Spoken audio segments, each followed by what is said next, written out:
Здравствуйте, уважаемые участники научно-просветительского проекта «Пространство книги». Здравствуйте, уважаемые коллеги. Сегодня мы с вами начинаем 10-ю юбилейную дискуссионную площадку, и она будет посвящена очень актуальной и очень интересной теме – это книга в башкирской культуре.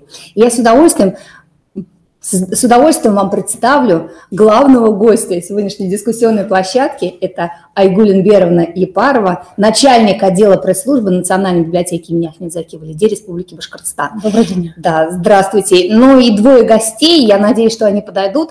К сожалению, сегодня очень много различных проблем навалилось на наших представителей, на наших гостей. Я думаю, что они все-таки найдут время и немножко с опозданием присоединятся к нашей дискуссионной площадке. Поэтому я прошу прощения, если какие-то технические такие моменты, они будут присутствовать в нашей дискуссионной площадке. Вот и начну сегодняшнюю дискуссионную площадку с одного научного события. Вы знаете, вот 12-13 октября на прошлой неделе прошел Всероссийский конгресс преподавателей русского языка и литературы. Он прошел у нас в Уфе, в конгресс-холле, был замечательно представлен. И самое интересное, то, что этот конгресс, он был 6-м. До этого в 5-й конгресс он прошел в Казани, в этом году в Уфе. И вы знаете, на пленарном заседании, Айгуль Энверовна, было сказано о том, что раньше конгрессы проходили только в Санкт-Петербурге, в Москве, но последние конгрессы стали проходить именно в крупных городах, но провинциальных.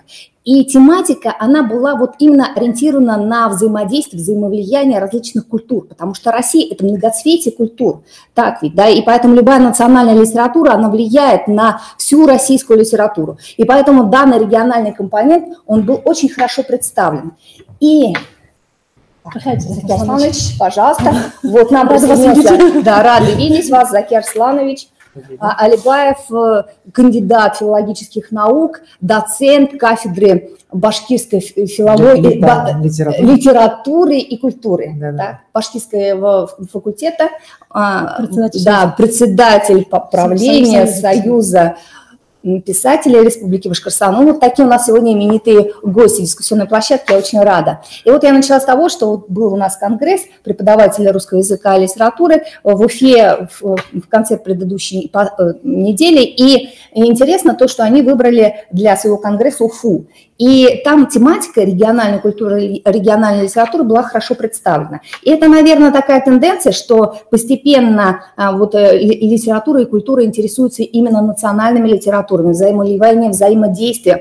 И поэтому тема, интересно то, что я тоже приняла участие в данном конгрессе, и тема моего сообщения как раз касалась нашего проекта научно-просветительского. И тематика, то, что мы взяли, книга в башкирской культуре, представила очень большой интерес. Потому что нас, вот башкирскую литературу, мало даже знают русскоязычные граждане нашей республики. А то, что говорится за рубежом, все равно недостаточно знают. Конечно, знают, она хорошо представлена. Но все-таки, если мы будем говорить о наших писателях на хорошем русском языке, представлять нашу литературу, я думаю, что это просто будет хорошо и замечательно. Поэтому данная тематика, вот сегодняшней дискуссионной площадки, она важна как и для нас, как для представителей и башкирской интеллигенции, также и важна и для русскоязычной аудитории, как в Республике Башкортостан, так и в других регионах нашей России. Вот, и с чего я хотела начать? Вот книга в башкирской культуре. Насколько она важна, когда она появилась, что она значит для башкирского народа, какие у нее тенденции развития, какая у нее история. Вот хотелось этот вопрос первый адресовать вам. Истоки башкирской культуры, истоки башкирской книги – это очень далеко, даже можно сказать, вот сама по себе культура очень древняя. У нас есть прекрасные археологические данные, да, например, в пещере Шульгандаш, там очень много таких рисунков археологических, а также были у нас уже со второй половины 20 века и в 21 веке настолько много археологических раскопок, которые исследовали археологи. В этих городищах, у нас называются они городища, около 17 городищ, там нашли не только материальные ценности, как местный народ общался с другими народами, как они вот уже находя вот эти раскопки, можно рассуждать о том, что вот местное население общались они с другими народами, они раз общаются, вот культура, башкирская культура всегда обогащается с другой культурой. Почему, вот, например, когда мы начинаем говорить о башкирском языке, о башкирской литературе, влияние восточных литератур, восточных языков. Например, у нас очень даже много в языке фарсоязычных, ну, имен, даже из имен, фарсоязычные эти слова из языка фарси, из арабского, очень-очень вот такое влияние. То, что вы говорили, да, взаимовлияние. Мы не думаем, что местное население как-то вот принимал те культуры, но они то же самое отдавали, потому что мы очень хорошо знаем, у нас уже это одновременно то, что у нас мифологические эпосы, тогда уже появлялись. И многие ученые говорят, это с тех времен, например, мифологический эпос Урал-Батыр, да, абсолютно параллели можно привести можно с Гильгамешем, Манасом, да. Вот они как-то вот так не приостанавливались. Вот это устное народное творчество, оно было настолько богато, воображение, поэтические образы вот такие появились. Например, настолько интересные. В общетюркском фольклоре есть такие образы, например, Хумай. Хумай – это женщина, первая женщина, можно сказать, мать, жена Урал-Батыра. Но то же самое в башкирском фольклоре, такие интересные названия, настолько интересные вещи есть. Например, образ Акбузат, она настолько нигде не повторяется, он только у нас в башкирском фольклоре образ Акбузата. Акбузат настолько он не только друг человека, не только вот помощник и соратник, потому что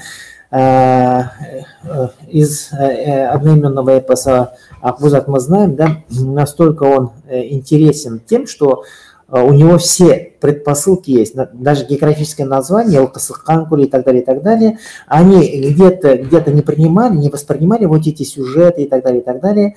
У нас все вот мифологические эпосы имеют топонимические основы. Топонимические основы настолько это интересно, все вот говорят, вот этот сюжет где родился. Конечно, там родился. И до 20 века, до начала 20 века вот эти эпосы жили в устах, из уст в уста передавали и никак не затерялись. Почему не затерялись? Все задают вот такие вопросы.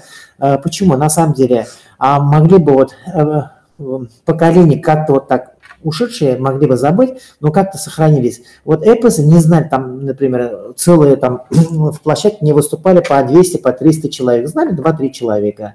Об этом знали весь народ. Вот, например, знает Хамид Сасан, вот этот эпос, да, и все говорили, что наизусть вот эпос Урал-Батыр знает Хамид Сасан. И когда Мухаммед Шабурангулов поехал туда и познакомился с этими сценами из Баймакского района, он настолько удивился. Он до этого то, что работал, то, что собирал фольклорные материалы, он полностью по-другому пересмотрел. Пересмотрел. Настолько это глубоко, настолько это такие дорогие вещи, которые вот рядом с нами живут, да, и другие люди не знают. Вот начали записывать. Вот поэтому вот вся эта культура, взаимосвязь настолько это глубоко с тех времен, когда они начали общаться. Не надо говорить, что вот эта культура где-то взаимовлияние происходит. В средние века, до наших, например, и в рисунках, наскальных рисунках, и в печати и так далее, и так далее, и так далее. Например, то же самое сюжет Кулгали. Сюжет Кулгали. Сейчас мы будем вас слушать так очень внимательно. И все 45 минут, да, будем смотреть на вас и восхищаться. Спасибо большое. Подождите, давайте так. Я сейчас сначала представлю, потому что к нам присоединилась к дискуссионной площадке. Все мы сейчас в сборе. Это Рамзия Давлеткуловна Мустафина, тоже кандидат филологических наук, доцент Башкирского государственного университета, факультета башкирской филологии и журналистики. Очень рада, что вот мы сейчас можем поговорить уже не просто вот слушать меня и Гульмберовну, да, как представитель Национальной библиотеки, но и вас, ведущих ученых. И я, во-первых, хотела сразу поблагодарить, что вы присоединились к нашему проекту, откликнулись на наш проект, потому что если не говорят ученые, кто скажет, так ведь? И, Рамзия Давлеткуловна, вы хотели добавить? Добавить, да. Пожалуйста, конечно. Сказанного Закира Становича. о восточных корнях башкирской литературы, о распространении восточных книг среди нашего населения. Вот начал Закир Арсланович о Кисе Юсуф. Вот, интересные факты распространения этих рукописных книг среди башкирского народа. Вот даже когда в XIX веке появилось книгопечатание, они распространялись в устной и рукописной форме. Вот интересная есть легенда о книге Юсуф и Зулейха. Там говорится, легенда называется «Дочь Тархана и книга о Юсуфе», хранится в архиве Уфимского научного центра РАН. Я коротко расскажу сюжет этой легенды. Был башкирский Тархан. У него была дочь, красавица. Была строптивая, своенравная, капризная. И Тархан думал, что никогда она замуж не выйдет. Пожалев Тархана, один хаджа старик пришел к Тархану и сказал: вот в Египте есть такая книга, книга о любви. Тархан сказал: привези мне эту книгу, дорогу оплачу сам. Хаджа отправился в путь, пришел к египетскому царю и попросил эту книгу. Египетский царь сказал: в руки не даст книгу, просто даст прочитать. Мулла вошел во дворец, прочитал книгу и, возвращаясь в тот дом, комнату, где он останавливался, запомнил книгу и переписывал. То есть выучил наизусть и переписал. На следующий день тоже так же он прочитал, запомнил, выучил наизусть и переписал. Приезжав домой, отдал эту книгу рукописную дочери Тархана. Дочь Тархана прочитала, не ела, не спала, но читала эту книгу. И влюбилась в эту книгу, в любовь Юсуфа и Зулейхи. Дальше Тархан пришел к хаджи и говорит: как же мне тебя отблагодарить? Ты сделал мне такое, что об этом я никогда не мечтал. Попросил мулла, чтобы он распространял эту книгу из аула в аул, из деревни в деревню, из дома в дом, но запретил Тархан. Ты этого делать не будешь, я не хочу смотреть на то, как люди находят свою любовь и живут счастливо. И тогда хаджа сказал: если вы запретите, тогда я не смогу это перенести другому парню, людям, и не сможешь найти, девушка ваша будет страдать любовью, и не сможет найти того парня, который влюбится в нее. Тогда Тархан разрешил, и действительно, прочитав, то есть услышав из уст этого муллы, один юноша влюбился в эту любовь, перешел Урал, переплыл Агидель, пересек многие окраины и нашел эту девушку. Вот такая легенда существует в народе, в башкирском народе. То есть я хочу сказать, что эти книги, восточные книги, древнеиндийские книги, Калиля Вадимна, Юсуф и Зулейха, Тахир и Зухра, Лейля и Маджнун, они помимо религиозных дидактических книг, они были очень популярны среди народа, и в основном они передавались в устной форме. Хотя существовали и в рукописной форме, в устной форме. Даже образованные шагирды и мудрецы, они днями, ночами могли читать книги. Переписывать. Таким способом распространялась книга, да?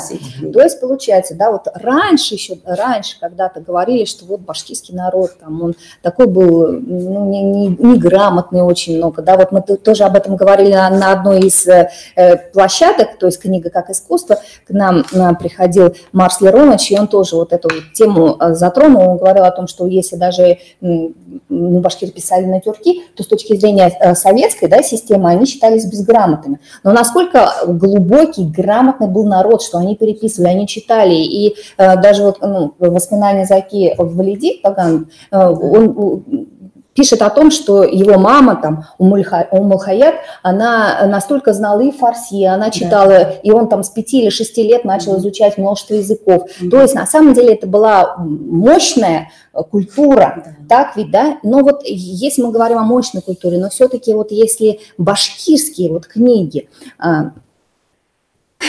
Айгуль Эмберовна, вот башкирская книга, вот если мы говорим о ней, то истинно башкирская книга, как вы считаете, вот когда она появилась, когда она стала заявлять о себе как о всемирной такой вот книге, чтобы к ней и русские, например, да, вот представители русской нации обращались, и представители других наций говорили, да, вот это вот национально-башкирская книга. Что вы можете вот по этому поводу сказать? Ну, я думаю, сейчас все-таки речь идет о переводах. Она становится, башкирская книга, более доступна русскому читателю уже через переводы. Так. Нет, там были башкирские, просто здесь надо определять жанры. Есть у нас, это само собой, да.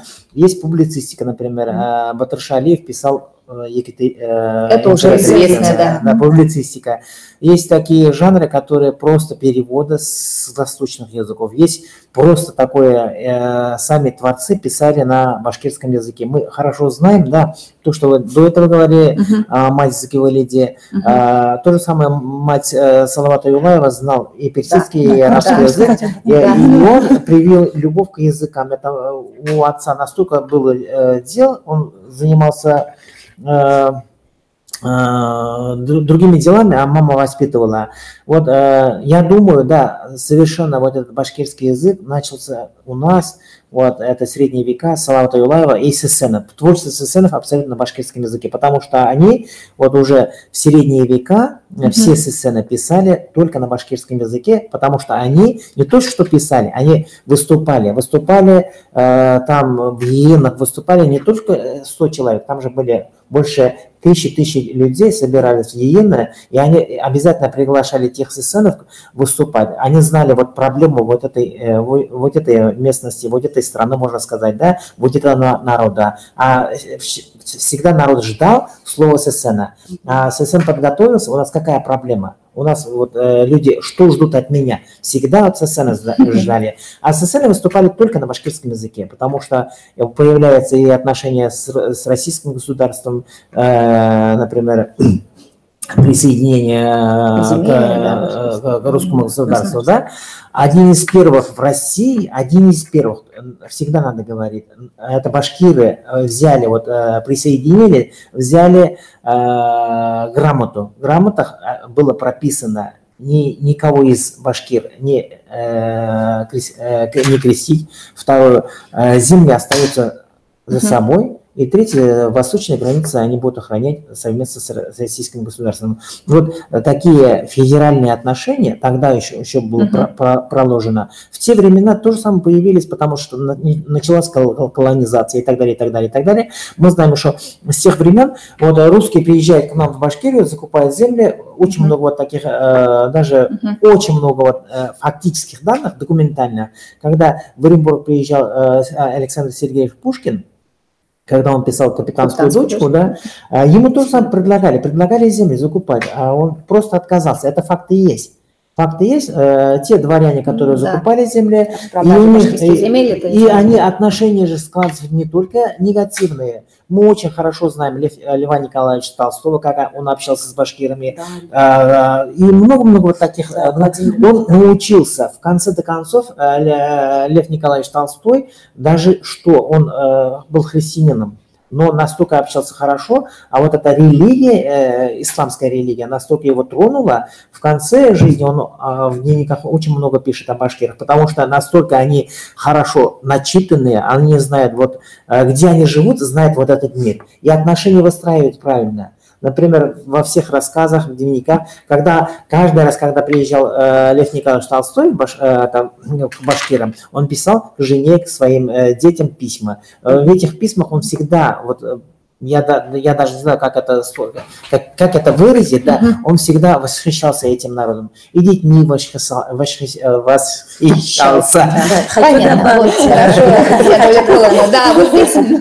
Хочу добавить, Лев, да, результатами поездки Льва Николаевича Толстого в наши края были очень много рассказов.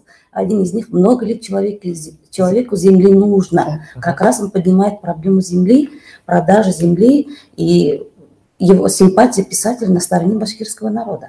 Вот это нужно. Ну, вот смотрите, то есть башкирский народ, культура, они вызывали большой интерес. Вообще вот всех, да, потому что, это же не просто так, раз и пришло, это действительно имеет такие глубокие корни. Но все-таки вот если мы поговорим, вот потому что, Рамзиада Давлетовна, вы тоже, когда говорили, да, по книгу издания, вы все равно обратились к тому, что башкирская книга, она стала переводиться на многие языки, так ведь, да, потому что любой перевод, вот как вы думаете, все-таки, вот Айгуль Мумберовна, обращаясь, вот перевод, это он нужен для самого башкирского народа? Или это вот меня так это волнует? Вот понимаете, да, то есть существует литература, она, естественно, вызывает, конечно, интерес, но пишется на башкирском языке. Но нужен ли перевод и для чего? Мы даже когда учились, наши преподаватели говорили, Ирзаки Арсланович, помните, то, что мы не можем вариться только в своем казанке, и для того, чтобы действительно наша самобытная культура была доступна для других национальностей, в любом случае наши великолепные произведения наших ведущих классиков, они должны быть переведены не только на русский язык, но и на все на другие языки. И тем мы как раз свою культуру доводим до сведения, до менталитетов других культур.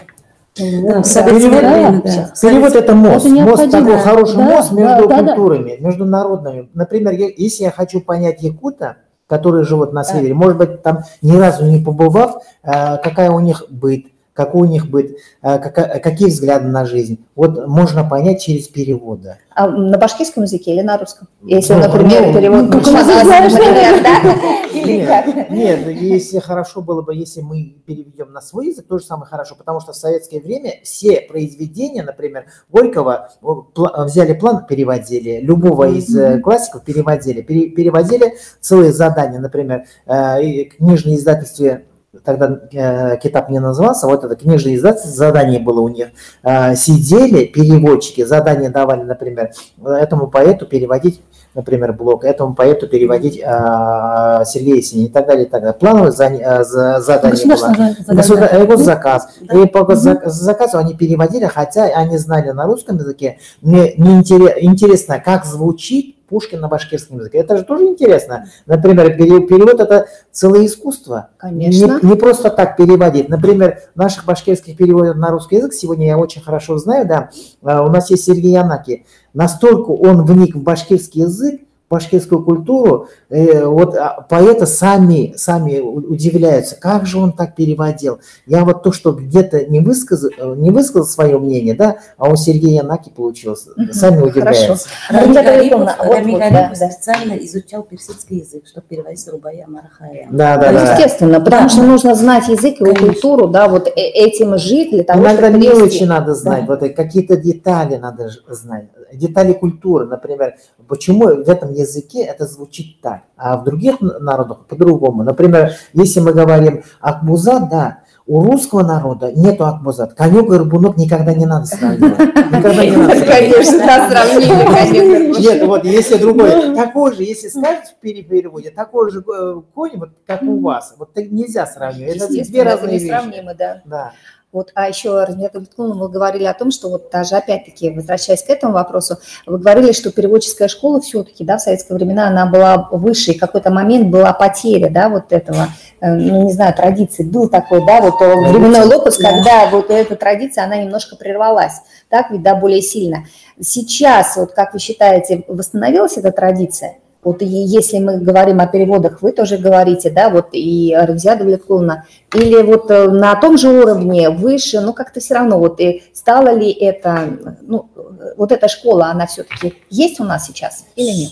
Да, действительно, в советское время переводческая школа, она была очень сильна. Мы знаем, что Мустай Карим переводился на 45 языках. То есть это была, да, мы только что говорили, это была специальная политика, да, специальная. То есть это государственная политика. Да, считал, ну, СССР, многонациональная страна, языки, культуру других народов нужно знать и в переводе, и в оригинале. Мы знаем, что многие авторы переводились на многие языки социалистических республик. Действительно, в последнее время, может быть, в какой-то степени эта переводческая школа чуть-чуть угасла, мне кажется. Мы как считаем? Нет, не чуть-чуть, полностью практически. Да. Сейчас мы опять начинаем заново все это осваивать. Потому что факты говорят о другом. Если мы взять Анвар Викчентаев, это башкирский детский писатель, в основном для детей он писал, да? Он самый много переводил на все языки, около 130 языков мира его переводили. Это настолько, он начал творить в 50-е годы, послевоенное время, да?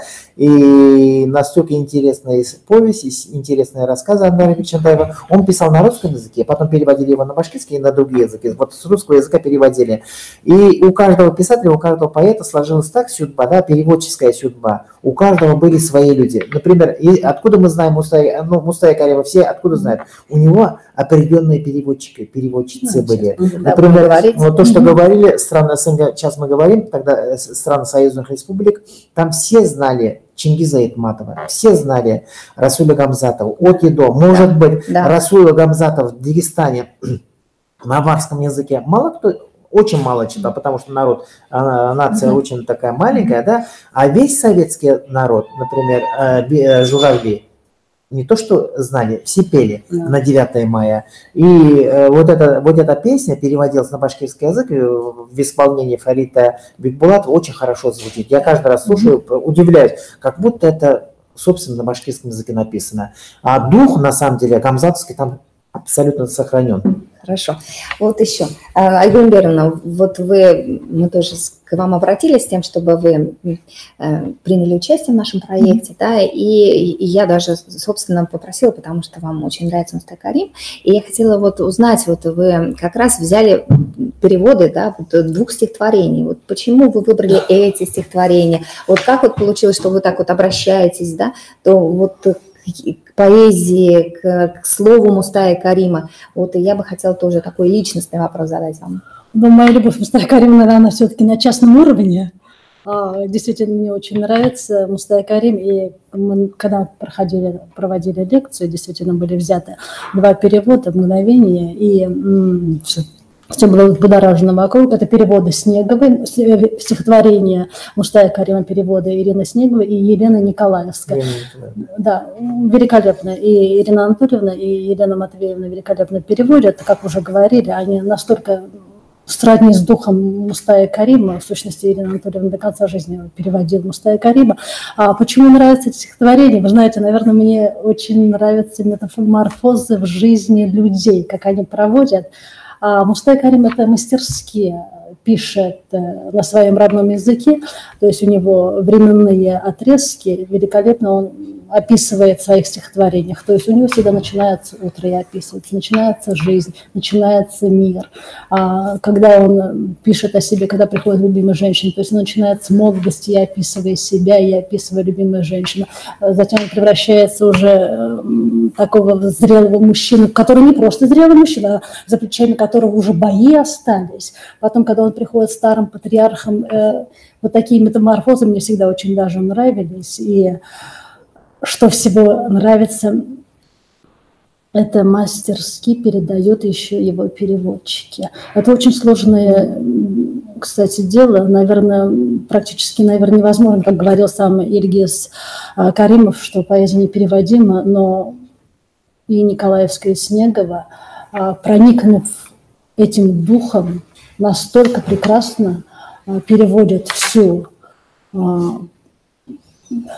то настроение, которое, мне кажется, имел в виду Мустафа Савич. Ну, это они совместно работали. Да, мы конечно. Хорошо знаем, что подструнники делал сам Мустай Савич. Потом они работали, когда вот переводили отдельные блоки стихотворения, они постоянно уезжали в переделки, они работали. Вот эта совместная работа настолько хорошо получилась, потому что первый вариант, второй вариант автор читает, да, корректируя с автором, работая с автором, вот переводчик приходит на ту высоту, которую автор сам захотел бы. Вот это здорово, конечно, потому что вот когда переводчик действительно работает вместе, когда он слышит и видит, и чувствует отклик, да, самого автора, наверное, тогда перевод бывает на очень высоком уровне. Да. Хорошо. А вот тогда такой еще вопрос. Вот тоже этот вопрос мы затрагивали, потому что книга башкирской культуры, вообще культура начинается с детства. Да. Так ведь, да? Я вообще приведу совершенно другой пример, не из башкирской культуры. Дело в том, что в свое время американская нация, американцы обратили внимание на то, что грамотность нации очень сильно понизилась, и стали искать причину, в чем же дело.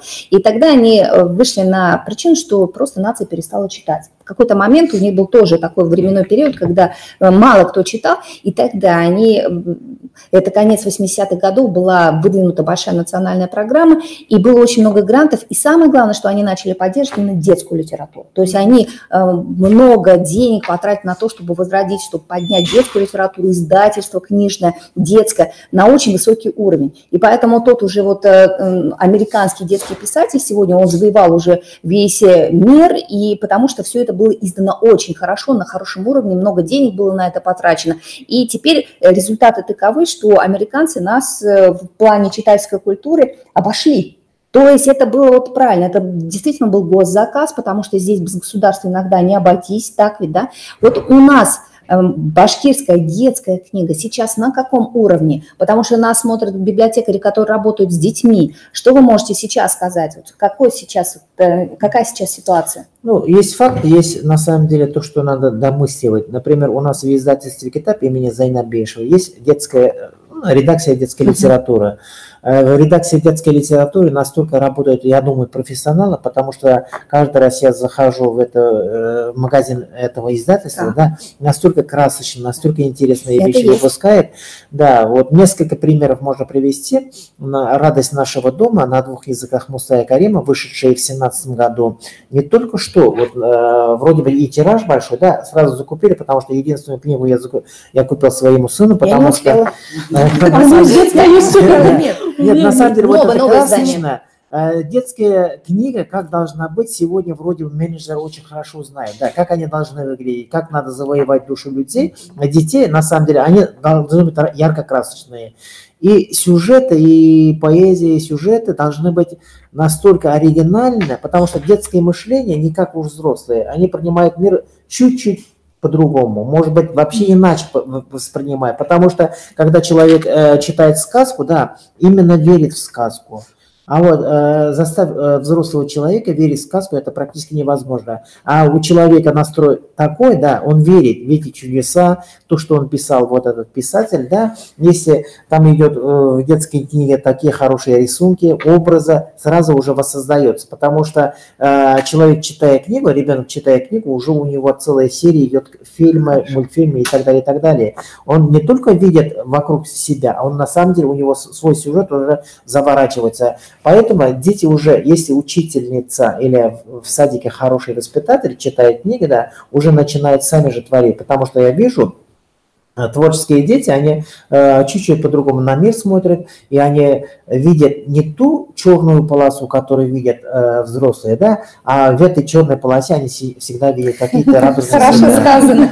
Рузена Литуна, вы что добавите? Хочу добавить. Да, конечно. Действительно, некоторые сдвиги по тому, как заинтересовать детей или родителей купить книгу детскую, есть. Например, я скажу 2 факта. Динар Каримова, молодая наша выпускница, она выпустила свою книгу с раскраской. Такие практикуются. И еще Зетная Ахимовна, вы помните, выпустила книгу с игрушкой, мелодийной игрушкой. Там игрушка, 7 минут, что ли? 7 минут. Вот такие...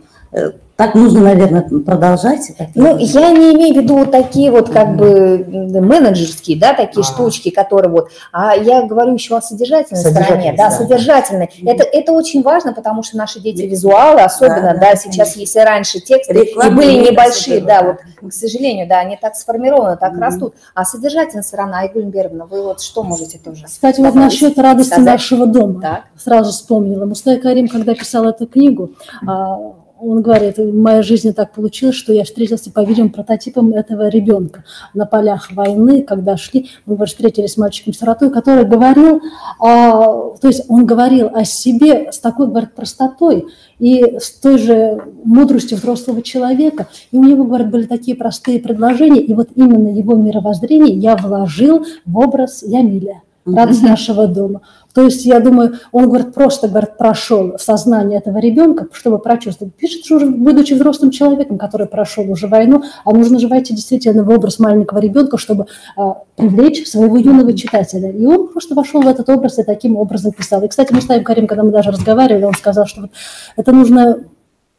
Вот этот период, когда переходишь из детского состояния во взрослое, нужно уметь ухватить, чтобы не стать слишком взрослым. Вот это он в жизни это... У него получилось. Да, он сохранил.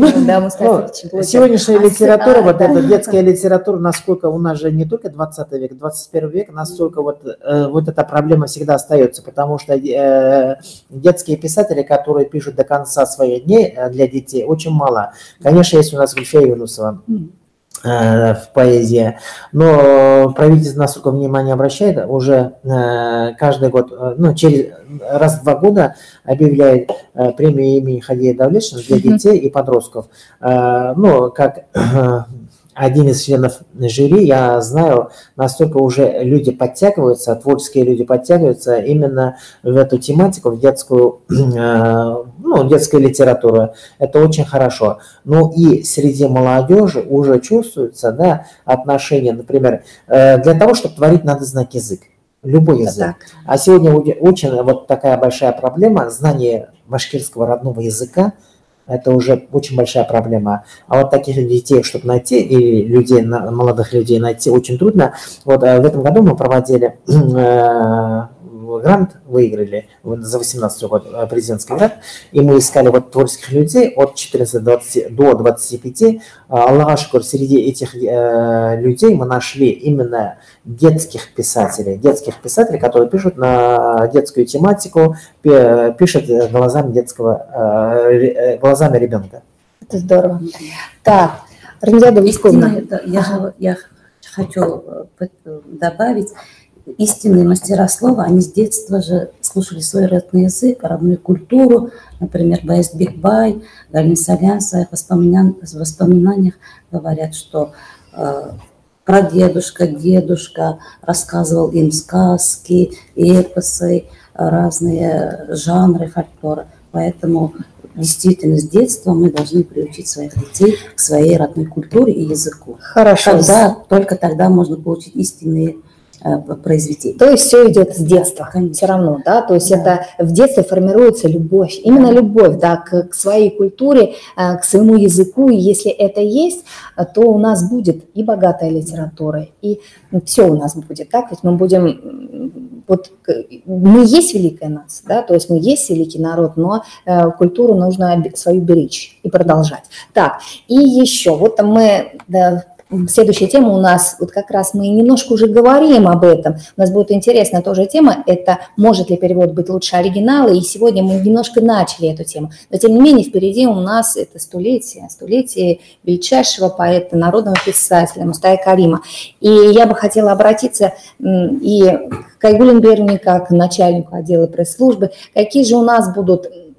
какие мероприятия у нас ожидаются, все-таки я хотела озвучить, и чтобы потом обратиться и к вам, какие у нас большие мероприятия будут и в Башкирском государственном университете, которые посвящены вот этой великой дате следующего года. Пожалуйста, Айгуль Эмберовна. Что касается стен нашей национальной библиотеки, у нас действительно очень много мероприятий планируется на столетие Мустафы Карима, но озвучу только ряд некоторых. Уже в этом месяце, в октябре, мы объявляем 2 международных конкурса. Значит, первый международный интернет-конкурс, в котором могут принять участие, международный интернет-конкурс чтецов, в котором могут принять участие все желающие, абсолютно все желающие, начиная с 4 лет. Да, начиная с 4 лет.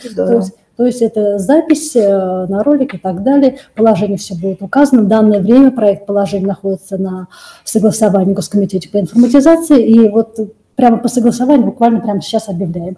А второй конкурс, международный интернет-конкурс у нас библиотечных проектов по продвижению литературного наследия. Среди библиотечного сообщества будут, но там уже могут принять участие творческие коллективы, и союзы и так далее.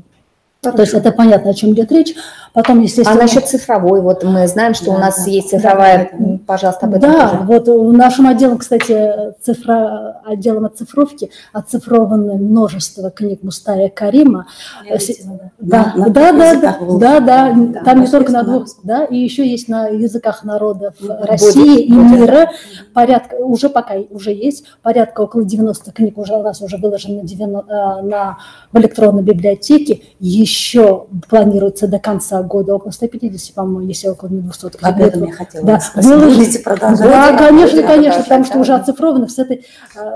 Поэтому еще хотела сказать, что вот для нашей электронной библиотеки дочерью поэта Мустая Карима Альфия Мустаевны любезно были предложены книги из личной библиотеки поэта. 33 книги на 23 языках мира. То есть они все оцифрованы, и они уже будут доступны широкому кругу читателей. И помимо этого, знаете, там есть великолепные автографы, и что меня очень даже порадовало и поразило, есть автограф китайского переводчика Дайцзуна. Это целое посвящение, он приводил Мустая Карима, «Не бросай огонь Прометей», целое посвящение посвятил Мустая Кариму. Я думаю, вообще всем людям будет не безинтересно посмотреть все эти автографы, переводчиков, и коллег, и самого Мустая Карима. Я считаю, что это очень важно, потому что если не каждый может прийти в библиотеку, подержать нас печатные, потому что их иногда в единичном, а не экземпляре, но если вы войдете в нашу электронную библиотеку, то вы можете спокойно прикоснуться, прочитать, увидеть. Поработать Да. Закир Арсланович.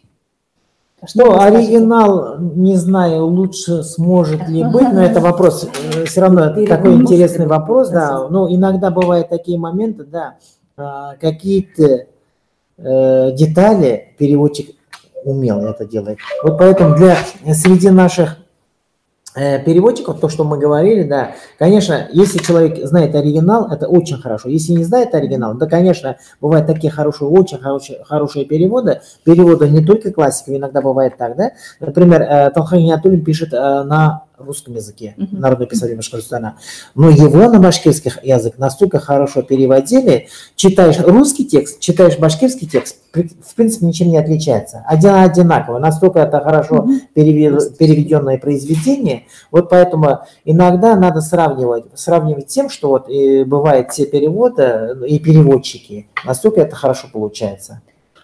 Кстати, вот я согласна с Закиром Арслановичем насчет Гиниатуллина. Я с его произведением познакомилась на башкирском языке, и каково же было мое удивление уже потом, то, что он пишет на русском языке, потому что это был мой родной язык. Я читала перевод. То же самое Мустай Карим. Мустай Карим, говорю, Амдербек читаю. Да, я его читаю на башкирском языке, я его прекрасно понимаю, и потом только узнаю, что он пишет на русском языке. Вот это действительно мастерство. Все-таки вот обращаясь опять-таки к столетию Мустая Карима, Союз писателей Республики Башкортостан какое-то большое мероприятие планирует? Да, у нас на столетие Мустая Карима не только что одно мероприятие, у нас самое такое крупное интересное, чтобы мероприятие на международном уровне мы будем проводить не русские, а россияники. Это фестиваль «Поэтический вечер». Замечательно. Так, у нас планируется международная конференция к столетию Мустая Карима и множество мероприятий, посвященных его творчеству. Это со студентами, со школьниками. То есть на всех уровнях. И в нашей библиотеке тоже будет международная конференция. Вот уже на следующий год такая же международная конференция будет. Так что я считаю, что мы поговорили, конечно, не обо всем. Немножко, коснулись многих вопросов, каких-то деталей интересных.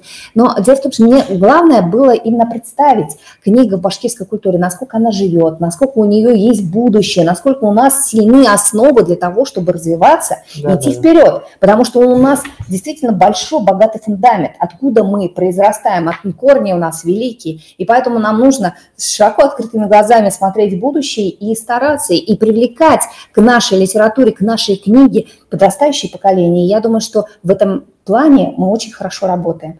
И я хотела бы поблагодарить, мы заканчиваем дискуссионную площадку, всех гостей. Спасибо большое, Рамзия Давлеткуловна, что вы присоединились к нам. Да, спасибо большое, Закир Арсланович, спасибо большое, Айгуль Беровна. Вот, вам большое спасибо и вам успехов, удачи во всех ваших делах. Спасибо. Спасибо. Спасибо.